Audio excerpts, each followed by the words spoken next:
Assalamualaikum warahmatullahi wabarakatuh. Jam setengah 7, toko belum buka.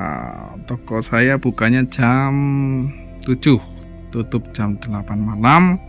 Kalau maghrib tutup sebentar. Sebelum buka, kita konten dulu. Semoga konten ini bermanfaat. Saya warung sembako di desa, jauh dari kota. Untuk saat ini warung sembako bagusnya malahan di desa atau di dalam. Karena kalau misalkan di pinggir jalan raya, di perkotaan, sekarang banyak sekali ya warung-warung modern, retail modern, yang dulu satu kecamatan, satu retail, dua retail, sekarang sudah sampai 5 bahkan sampai 8 retail. Bisa dikatakan setiap desa ada minimarket. Bagaimana kita bertahan di tengah persaingan? Tentu kita harus punya strateginya. Walaupun strateginya semuanya ada resikonya. Kita nyalakan lampu dulu ya. Nyalakan lampu dulu. Alhamdulillah, saya tadinya awalnya toko ecer, sekarang berubah jadi grosir. Karena keterbatasan dana, saya memanfaatkan ini adalah kamar. Ini kamar, ini garasi ya. Jadi memanfaatkan apa yang ada. Kalau kontrak mahal, kalau bangun lebih mahal lagi.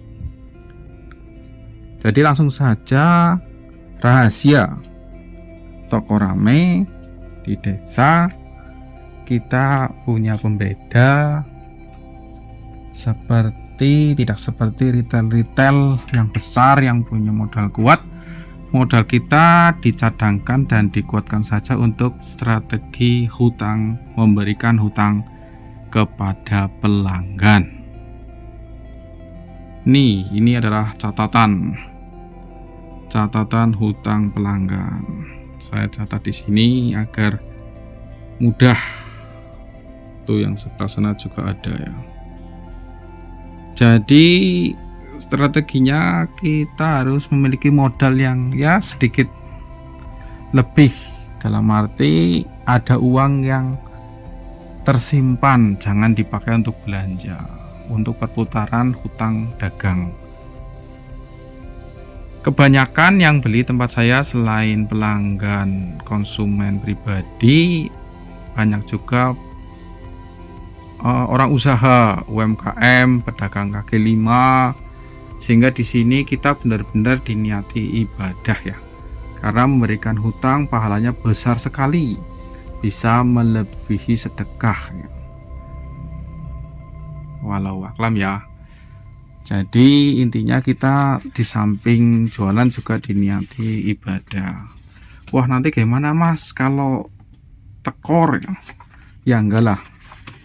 Kita misalkan punya modal 10 juta, paling enggak kita cadangkan 3 juta untuk perputaran orang hutang. Kalau tidak minimal ya 20% lah, 2 juta. Mereka adalah hutang-hutang lancar ya. Jadi modelnya sekarang belanja, besok bayar nota kemarin, seperti itu. Andai kata ada yang nggak lancar, paling ya 10% lah dari, misalkan ada 100 orang yang hutang, mungkin 10 orang yang macet. Tapi insya Allah akan tertutup dengan keuntungan yang ada. Dan karena kita diniati ibadah, ada aja jalannya.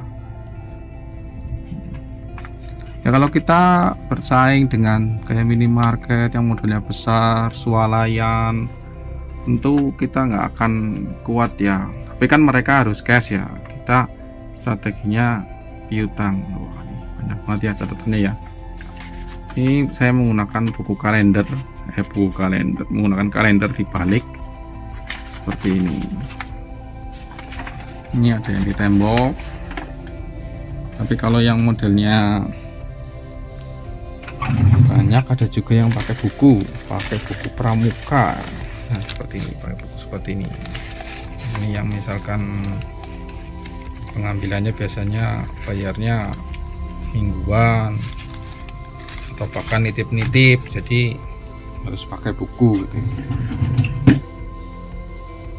Bagaimana cara bertahannya? Kita harus menyisihkan keuntungan kita.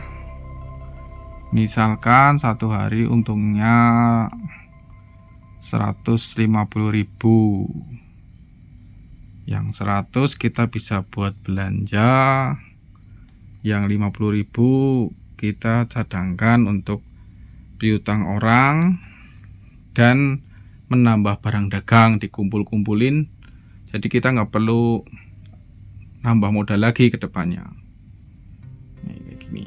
Dicatat, yang penting dicatat ya, dicatat dan diingatkan apabila mereka lupa.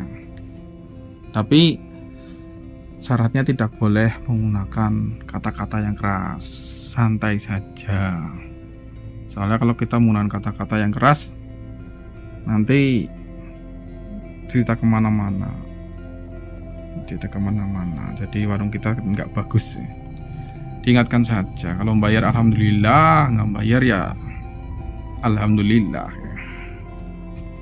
Begitu, untung sedikit tapi insyaallah berkah, karena kita memberikan jalan rezeki juga ya pada para pedagang-pedagang untuk menafkahi keluarganya.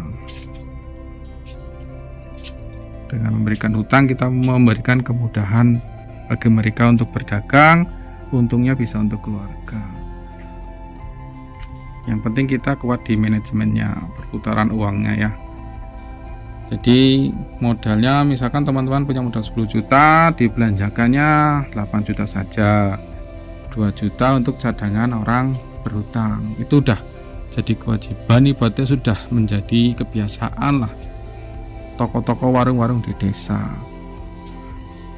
Dan itu juga menjadi kelebihan kita, nggak cuma pengennya modal besar, untung besar seperti toko-toko modern yang nggak bisa diutangin.